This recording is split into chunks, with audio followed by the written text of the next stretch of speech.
Hi guys, எல்லோரும் எப்படி இருக்கீங்க?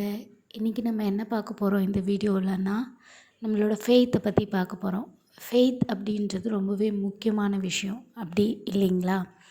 சரி, நம்ம வாழ்க்கையில் பண்ணுற எல்லாத்துக்குமே முக்கியமாக ஃபெய்த் தேவை. முக்கியமாக இங்கிலீஷ் கம்யூனிகேஷனுக்கு நம்பிக்கை ரொம்ப ரொம்ப முக்கியம். நம்மளால் பேச முடியும் அப்படின்ற ஒரு நம்பிக்கை தான் உங்களை பேச வைக்குமே. நீங்கள் நம்மளால் முடியாது, என்னால் என்ன பண்ண முடியும், இங்கிலீஷ் ரொம்ப கஷ்டமாச்சே, என்னால் பேச முடியாதுன்னு நீங்கள் நினைக்கவே கூடாது. கண்டிப்பாக உங்களால் முடியும். ஏன்னா நம்மளால் முடியாத காரியம்னு கிடையவே கிடையாது. நம்ம முயற்சி தான் முக்கியம். நிறைய பேர் இங்கிலீஷ் பேசுகிறதுக்கே தடுமாறுவாங்க. எப்படி பேசுகிறது, எப்படி ஆரம்பிக்கிறதுன்னு அவங்களால திங்க் பண்ண முடியும், பட் டெலிவர் பண்ண முடியாது. அப்படி இங்கிலீஷ் பேசுகிறதுக்கு என்ன தான் பண்ணணும் அப்படின்னு சொன்னால், சில டிப்ஸ் இருக்குது. அந்த டிப்ஸ் மூலிமா நம்மளால் கொஞ்சம் இம்ப்ரூவ் பண்ண முடியும் நம்மளோட இங்கிலீஷை. என்னென்னா, இங்கிலீஷ் புக்ஸ் படிக்கலாம். முக்கியமாக சொல்லணுன்னா, சின்ன லெவல் புக்ஸ் படிங்க. Just like LKG, UKG, you should read lower class books.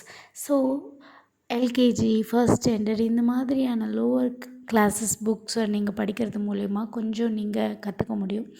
Daily you can read dictionary எடுத்து வச்சுக்கிட்டு டெய்லி ஒரு 10 சென்டென்சஸ் 10 வேர்ட்ஸ் படிக்கலாம். அதன் மூலிமா சென்டென்ஸ் ஃப்ரேம் பண்ணலாம். மற்றவங்களோட இங்கிலீஷ் பேசுகிறதுக்கு நீங்கள் ட்ரை பண்ணலாம். மற்றவங்களோட கம்யூனிகேட் பண்ணுறதுக்கு நீங்கள் ட்ரை பண்ணலாம். இங்கிலீஷ் மூவிஸ் பார்க்கலாம், ஹாலிவுட் மூவிஸ் பார்க்கலாம் வித் சப்டைட்டில்ஸ். அண்ட் உங்களுக்கு யாராவது பிடிச்ச ஒரு ஆக்டர் இருக்காங்க, ஆக்ட்ரஸஸ் இருக்காங்க அப்படின்னு சொன்னால் அவங்களோட interview videos and speaking videos இங்கிலீஷில் இருக்கும் இல்லைங்களா, வித் சப்டைட்டில்ஸ். அதை பார்த்து நீங்கள் இங்கிலீஷ் கற்றுக்கலாம்.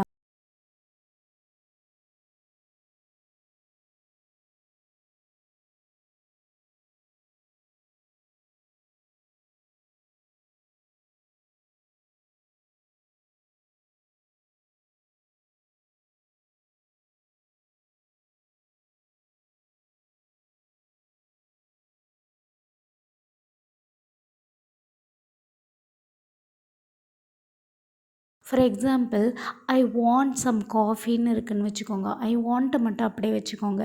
அந்த லாஸ்ட்டாக வர காஃபிக்கு பதில் வேறு என்ன வேணாலும் நீங்கள் போட்டுக்கலாம். For example, I want some rest, I want some tea, I want some rice, I want some help, I want something to say, I want you, I want him, I want to take a seat, I want to go there, I want to sit here, I want to sleep well, I want some piece of cake, I want some money. அப்போது இதுதான் ஃப்ரேம்ன்றது. I want அப்படின்றது ஒரு frame மாதிரி.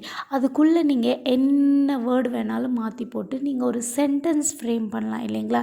அதே மாதிரி I am going to அப்படின்னு வரும்போது I am going to சென்னைன்னு வச்சுக்கோங்க. அந்த இடத்துல நீங்கள் என்ன வேணாலும் மாற்றி போட்டுக்கலாம்.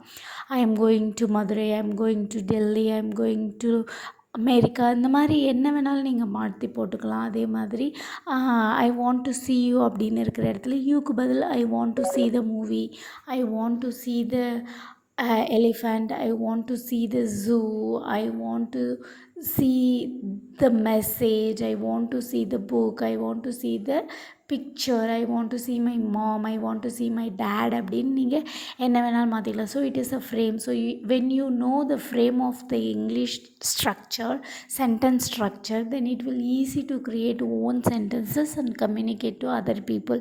So it is very important. நம்மள சில பேர் நிறைய படிச்சிருப்போம் இல்லைங்களா?